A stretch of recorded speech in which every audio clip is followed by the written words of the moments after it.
it's not that easy to leave. It's not as easy to say, okay, I'm just going to grab my stuff and head out. Why? Because there is psychological, emotional, probably physical, sexual, let's just say it, abuse. And there's other forms of abuse and manipulation that happens.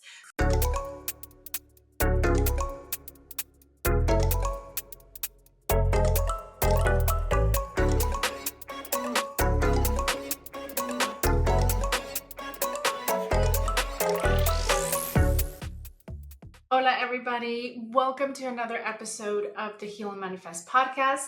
I'm Cynthia Flores. I am your host, and I'm a licensed marriage and family therapist. I'm a coach and speaker. And today I am going to delve deep into the 15 signs you are in a trauma bond relationship. Grab your cafecito, grab your tea, take notes, grab your journal, whatever you need to take notes. So an overall explanation and just of what it is. 2, I'm going to share the 15 signs of a trauma bond. 3, the impacts of trauma bonds that it has on yourself, on your mental health, your self-concept, your self-esteem. And lastly, how to break free from trauma bonds. In addition, I will provide some resources for you to take in case that you are probably navigating being in a trauma bond relationship, or you know someone that is experiencing it. You can share these resources as well. Before we move forward, I do want to just ask you if you are enjoying my podcast and the guest speakers that I'm bringing on and all of the topics that we've been covering.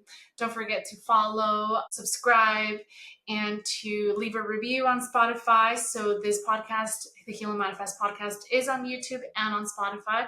So share it all with your loved ones. And I hope that all of these resources that we share here are helpful for you. Let's get started, because we're going to, as I mentioned, delve deep into this. What are trauma bond? What is trauma bond? And what are some of the signs that you're probably in a trauma bond relationship?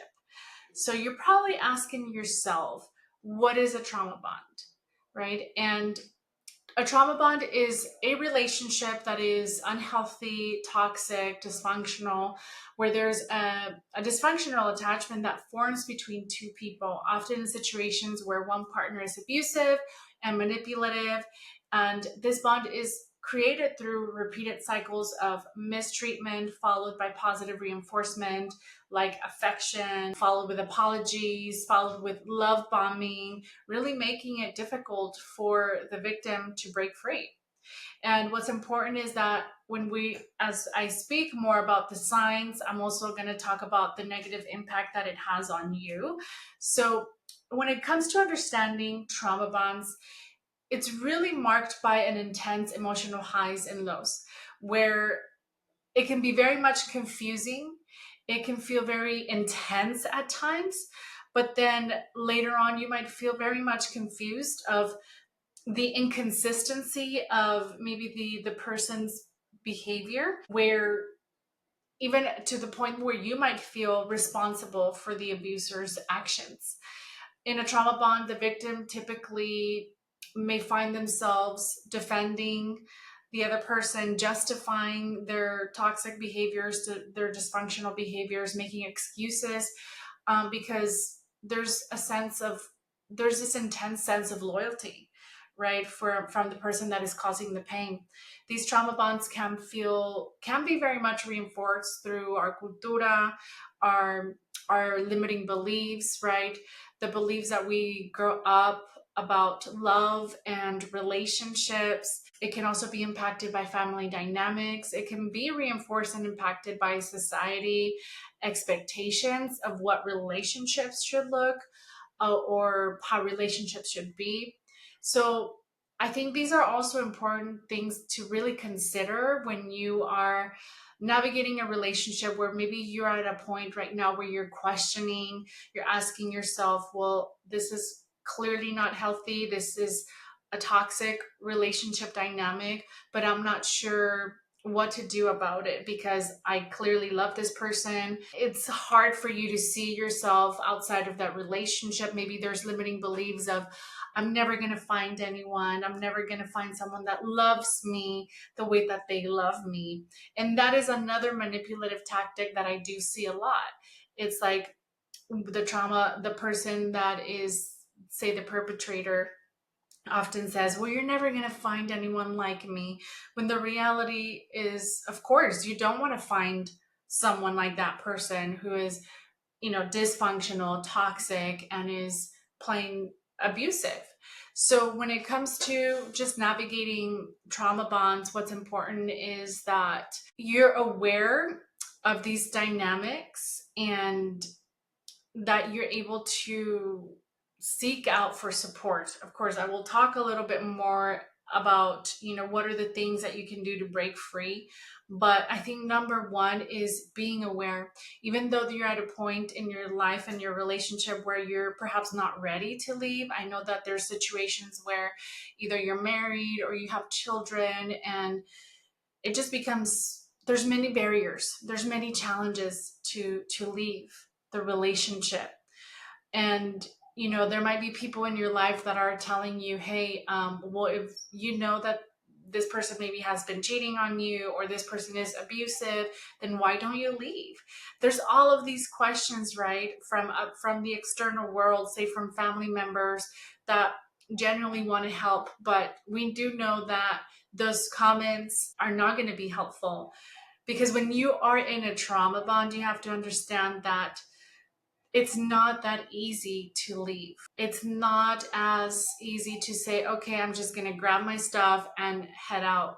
Why? Because there is psychological, emotional, probably physical, sexual, let's just say it, abuse. And there's other forms of abuse and manipulation that happens. So we have to understand that it's not easy. And of course, there might be a lot of internalized shame and guilt when it comes, and confusion when it comes to navigating being in a trauma bond relationship dynamic. But what's important to know is that there are all of these different layers that need to be considered, right? And healing from trauma bond involves recognizing the cycle, the toxic cycle, seeking support, having a solid support system, learning about this, educating yourselves, researching. There's a lot of information out there, and prioritizing your self-care, prioritizing yourself, recentering yourself.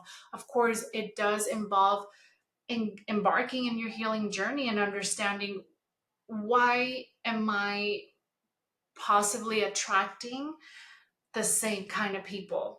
Why am I constantly in this cycle of trauma bonding myself with people that are either emotionally unavailable, that do not have the emotional intelligence or capacity to love me in the ways that I want to, that I need to, that I desire, that I deserve?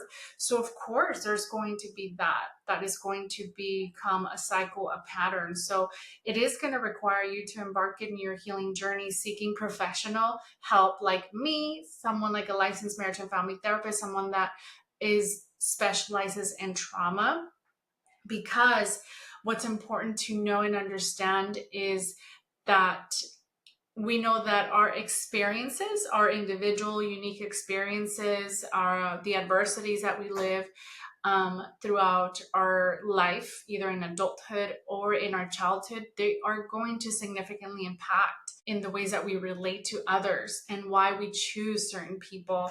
Before we get into the role of how childhood trauma bonds impact and shape your attachments, and really our attachments, and finding and engaging in these sort of relationship dynamics such as trauma bonds, I wanted to really share a resource, which is the cycle of abuse. I think this is something that, of course, in my experience working with a lot of women that have experienced domestic violence or intimate partner violence, this is the power and control wheel, or the cycle of violence wheel. And I do want to really make sure that you do know that not only women experience intimate partner violence, domestic violence, men as well. Of course, there's a higher statistic, right? We know that there's higher incidences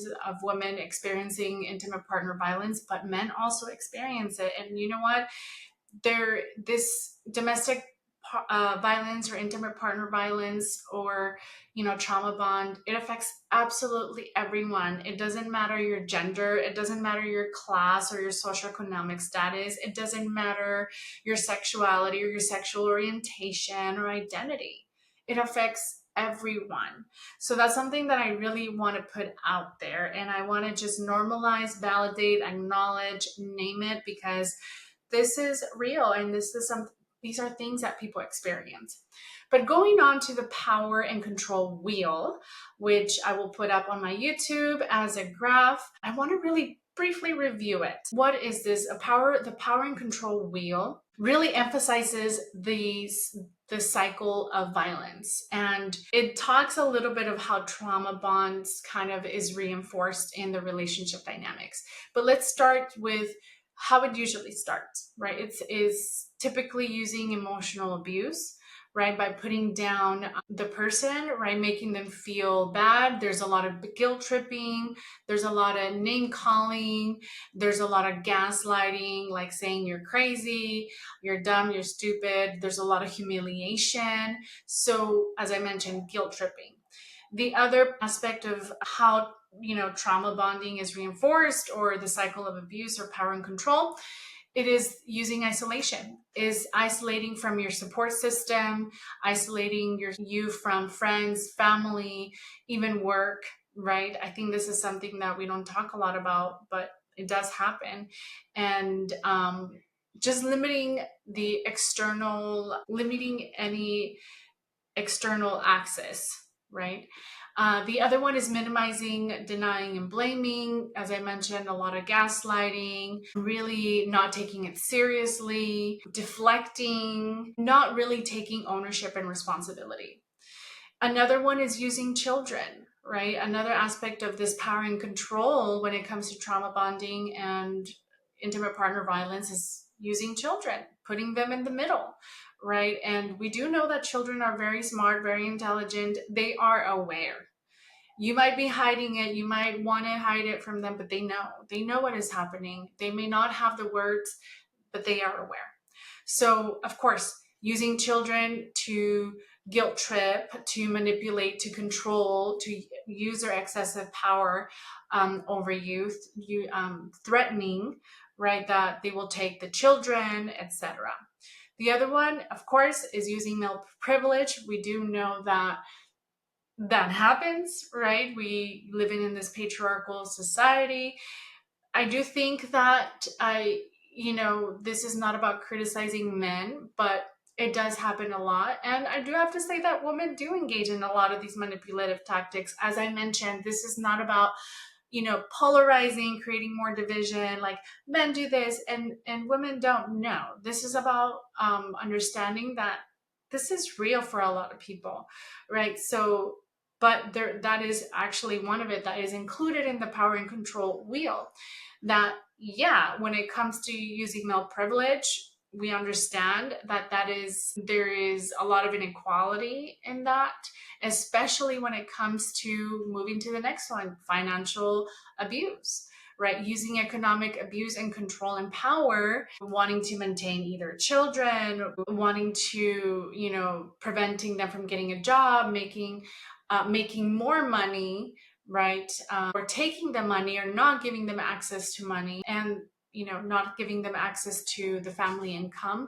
And lastly, using coercion and threats. Actually, that's not the last one, but that is one of them. Using coercion and threats, making it, doing threats, saying hurtful things, threatening to hurt, threatening to leave the relationship, threatening their lives, right? If they somehow leave or whatnot, doing those sort of things, right? And using intimidation, right? Manipulation, emotional, psychological, making them feel afraid, destroying property. That's actually a big one. Rather than using physical violence towards the person, that's a big one. It's destroying property, and that's how you use intimidation. And this continues to reinforce the power and control, reinforce that trauma bond and that abuse. So moving along, I wanted to share that because, as I mentioned, it is, trauma bonding is considered, being in a dysfunctional, toxic relationship dynamic that can lead to all of these things in the wheel of power and control can be present, or maybe not all, but some. So at the end of the day, that is abuse. A lot of people think that another misconception is that it's not abuse because it's not physical abuse. And that's a huge misconception, because the manipulation, the emotional and psychological manipulation, that is abuse. Guilt tripping, that is abuse. So let's just start naming things as they are, because I do think that a lot of people grew up in these sort of relationship dynamics and they think, well, it wasn't that bad. It wasn't that bad, me witnessing this from my parents. When the reality, it is going to impact you, right? As an adult self, in the way that you navigate relationships and the people that you choose to be with. So yeah, the role of your childhood is, your experiences in childhood and your past is significantly going to impact, the sort of attachments that you create and develop and cultivate. And oftentimes that continues to reinforce that toxic, dysfunctional relationship dynamics. So your childhood experiences play a very much crucial role in trauma bonds by shaping our patterns, our beliefs about love, as I mentioned, relationships, and your relationship dynamics. Early experiences such as neglect, emotional neglect, or physical neglect, abuse, emotional, psychological, physical, sexual, or inconsistency from your parent, from your mom, dad, or even family, can make you more susceptible to forming unhealthy attachments, anxious attachment, avoidant attachment, disorganized attachment, insecure attachment. So these early wounds often influence how we perceive and tolerate abuse, as I mentioned, the minimization of the abuse and this cycle, leading us to recreate very much familiar and harmful and hurtful dynamics in our adult relationships. So understanding these patterns can really help us breaking the cycle and healing from trauma bonds. Some of the very, very common things that I do see around beliefs is, or patterns, is choosing people that do not choose you. How many of you do that or have done that in the past, or maybe are currently in that situation? Or choosing men or women, right, that reinforce the insecure, avoidant attachment, that reinforce the belief of I'm not good enough, the belief of I'm not worthy of love, of healthy love, care, respect, right? So then what happens? You end up begging for love, you end up begging for respect, you end up begging to be chosen, and therefore it literally triggers the fear, the abandonment wounds, it triggers the rejection wounds. So of course that is going to reinforce the trauma bond. So these are 15 signs. So I'm going to share very briefly the 15 signs of a trauma bond. So here are the most common signs of, that you may be in a trauma bond relationship dynamic. Inconsistent treatment, right? Experiencing alternating cycles of mistreatment, then affection and love bombing, which creates a lot of confusion, and you're like feeling hooked. It's almost like an addiction. It's almost like, oh, okay, it's inconsistent. It's like we're fighting, we're arguing, and now he's like apologizing, and now like he's love bombing with all of these gifts, with all of these things that he's doing. So there's a lot of that. There's confusion. Also, rationalizing the abuse, making excuses for the abuser's harmful behaviors, and maybe blaming yourselves, right? And as they don't take any accountability or responsibility for themselves, right? And the harmful and hurtful and things that they've done or said and the impact.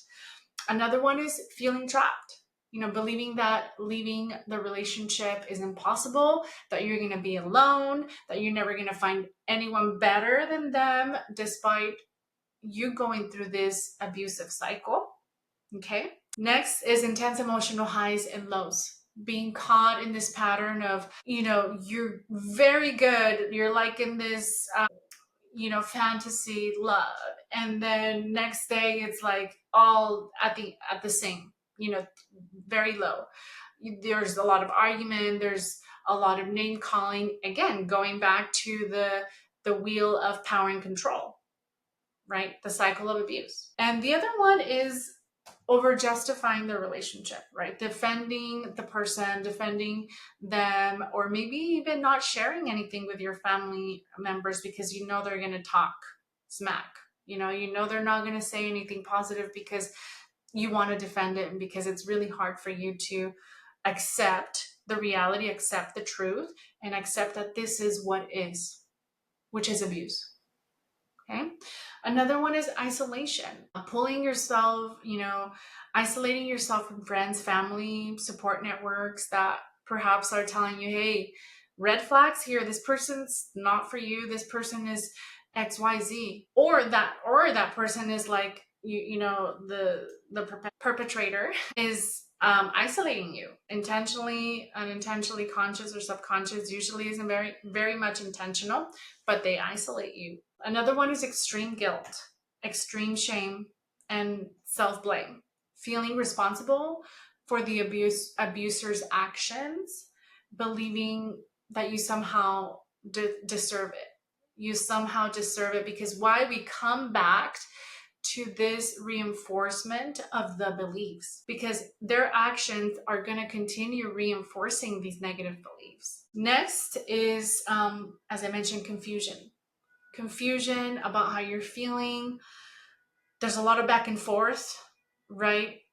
You stay, you go, you stay, you go. One day you're very determined. You're like, I'm going to leave. I have my stuff packed. I made a plan. And the next day or the next moment, you're like, you know what? But today he's acting really good. Today he's respectful. Today he's making dinner. Today he's, doing all of these things that I've been asking him to do or her to do. Okay. And then next day, the cycle comes back again. Okay. And it repeats itself. And then now you're more confused. Also, fear of conflict or rejection or abandonment. You fear of bringing any concerns because you feel like you're walking on eggshells, which you are, because you cannot communicate and express your needs, your concerns, your feelings, your boundaries. You can't express you needing or wanting validation, reassurance. Why? Because you're blamed, right? It goes back to you're being gaslit. It goes back to you being manipulated, being guilt tripped, back to that cycle of power and control, back to that cycle of violence. And lastly is there's a lot, you lack self-worth. Your self-esteem, your self-concept, your self-confidence, your self-worth está en el piso. It's literally on the floor. You really struggle with externalizing the toxic love, the dysfunctional love from who you are. So you make that behavior, you put your entire self-worth, identity, self-love on how this person is showing you and giving you love. So there's no solid foundation of perhaps who you are, of understanding, healing, externalizing that this person's behaviors is not who you are. Just because they're not able to give you what you want, what you need, what you deserve, it doesn't mean that makes that is who you are. So there's this whole concept around low self-worth, low self-confidence, low self-esteem, because you've internalized all of those messages from your abuser, right? From this person that you're trauma bonded. in this dysfunctional, toxic relationship dynamic. And going back to your childhood, um, experiences, adversity, traumas, limiting beliefs, those are all going to play a big role, because throughout our lives, we are constantly shifting and transforming our identity and our view, our self-concept. So we learned that obviously through our parents, through our caregivers, through our attachments to them, to the people that should love and care for us. So when we don't receive that, of course, we're going to lack that self-worth, because we're putting all of that, all of our worth, our love that we need to have for ourselves based on how other people treat us. So that's that. The impact of trauma, let me see. So I covered that. So let me see. Some of the impacts. So moving forward with the impact of trauma bonds, and I will be very brief about this. I've talked about the self-doubt, the confusion, the shame, the guilt, the isolation, the low self-worth and low self-esteem, the being addicted to the highs and the lows, right? Becoming emotionally dependent on that roller coaster of abuse, followed by affection, apologies, and mistaking that by love, right? The emotional numbness, detaching from our own feelings, disassociating, living in survival mode, right? Because we know that this is trauma. Trauma bonding is trauma, right? And not only what you're experiencing now in your adult relationships, going also back to your childhood and the relationship and attachments you had with your parents or your caregivers. A lot of anxiety and fear and grief, right? Constantly feeling an edge, constantly like not being able to sleep, having nightmares, fear of upsetting the abuser, the other person, right? Engaging in negative self-talk, self-hatred. All of these things are going to be part of it, right? We talk about oftentimes post-traumatic stress disorder, obviously trauma, PTSD. What I often find is in that moment when people are in these sort of relationship dynamics, they don't really have much of these symptoms, right? Like nightmares, night sweats, traumatic memories. Why? Because they are in it. But what happens when you leave? That's when we see most of these symptoms, these overcharged negative beliefs. But, something that I really wanted to name. Also the cognitive dissonance, right? Struggling to reconcile or accept, the abusive moments with the good moments, leading to a lot of back and forth, a lot of emotional conflict. And also the hopelessness and the helplessness, feeling trapped, feeling stuck, feeling like there's no way out, believing that there's no way this is going to change. And no matter how many times you've talked in different ways to your partner or this person, no matter how many different ways you communicate your needs, how many different ways you express that this is hurtful, it doesn't change. So of course there's a lot of hope. There's going to be a lot of hopelessness and helplessness. And also trust. I think that this is a big one. Difficulty trusting yourself, difficulty trusting your intuition, and also trusting others. Developing a lot of trust issues, finding it hard to believe that you are worthy of loving, supportive relationships. So moving forward, how do we break free from trauma bonds? Well, one of the things is, I always say this, is self-awareness, understanding and doing your research.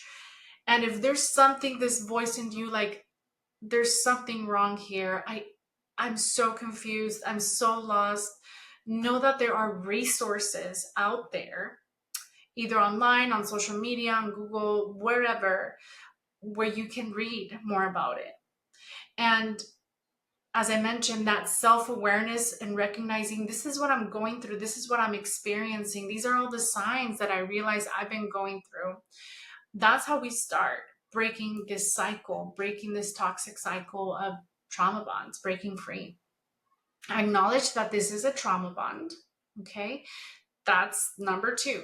acknowledge, accept it. It doesn't mean that you're probably like, okay, I've acknowledged it, I'm ready to leave. No, that usually takes a little bit of time, but accept what is. Accept that this person is how this person is, or this relationship dynamic is what it is, and there's no way of changing that.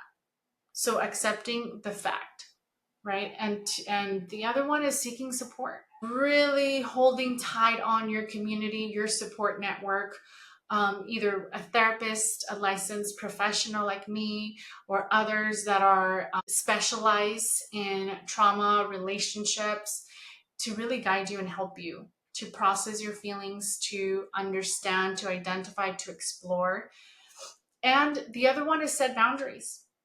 Establish and enforce clear boundaries to protect yourself from further manipulation and abuse, but really understanding your needs and understanding and prioritizing that, right? Engaging in self-care practices, those are going to be really important. Recentering yourself. What is important for you? What are your values? What is it that you need to do to take care of your body, mind, spirit, your mental health? Doing those things, creating habits, rituals that are going to support you through this process, because you want to build yourself up so that way you feel like you have more clarity when you seek out that professional support and support network and community of what you want to do next. And I would say one of the things that I do talk with clients is creating a safety plan, creating an exit plan, whatever you want to call it, because we do know that with abuse, and this happens a lot with women, is there's an escalation, right? So when you do communicate, hey, I'm done with this relationship, I'm going to leave, I'm going to divorce, etc., you want to make sure that you have a plan in place that will support this transition, right? Whether you need to get financially well, right? Whether you need to find a place to stay, whether you need to communicate to your family or whatnot, friends, that you need a place to stay, like really create a plan, a game plan, but also a safety plan. Like, who are you going to call? Who's going to be there if you need to leave? Like, because these behaviors can escalate. We've seen so many cases of women being murdered by their partners because they can't bear and cannot tolerate the rejection, the abandonment. So if it has escalated to that point, I would say create a safety plan and have someone present, or not have that person, that person present when you are going to head out. Okay. The other one is, as I mentioned, seek support, build, your support system, and just know that you are not alone, that there are a lot of people that are really going through these experiences. And I can say that, it's going to be painful, it's going to be hurtful, but it's not, like staying in this situation, staying in this trauma bond relationship dynamic is probably hurting you more. So moving forward, I do, want to provide some resources, but understanding that breaking free from toxic trauma bond can be very difficult. So as I mentioned, first is acknowledging, having the self-awareness, seeking support from a therapist or a trusted network, set clear boundaries, focus on your self-care practices to start rebuilding your self-esteem, to start gaining more clarity, to create an exit plan or safety plan, whatever you want to call it. Create distance, create boundaries, educate yourself. There's a lot of resources out there to help you break free from this toxic relationship dynamic. I did want to share some resources. One is the National Domestic Violence Hotline, which provides resources if you experience abuse or trauma. You can call 1-800-799-SAFE or 1-800-799-7233. Other places where you can gain more more knowledge on mental health and relationships is Choosing Therapy. This is a website where therapists write articles on all things mental health, also Psychology Today. They do have a directory where you can find a therapist, and depending on your insurance or if you're out of pocket, you can search that information. Plus, they do provide resources and articles for you to learn more about trauma bond, as well as Latinx therapy directory, where you can find therapists in the Latina community in your area, or that can provide virtual, and you can select if you have any insurance that you want to use or not. I did want to provide also a book recommendation, Women Who Love Too Much, When You Keep Wishing and Hoping He'll Change, by Robin Norwood. And this book talks a lot about codependency, and it really delves deep onto childhood trauma and your relationship dynamic and attachments that you grew up in. And it allows you to explore that a little bit for yourself, but it also talks about codependency. All right, we also understand that trauma bonds can be a form of codependency because perhaps that's all you know. That's all you know, probably in your family dynamic and the dysfunction. And it talks a lot about how you can also break free from that. So I hope that this information on trauma bond helps you in your journey. I would like you to follow, subscribe, review this podcast, the Heal Manifest podcast, on Spotify and also on YouTube. Feel free to engage in the content. Feel free to send me a DM on Instagram at Cynthia Flores, Ep15. Tag me. All I really want to do is bring forth awareness and support my community. And I hope that with this information, you're able to learn about your experience if you're going through, if you know someone is experiencing it, that you can share it with your loved one. And yeah, it's really about sharing all of this information with everyone so you can stay informed. All right, well, until next time, I hope that you enjoyed this, and I will see you on the next episode.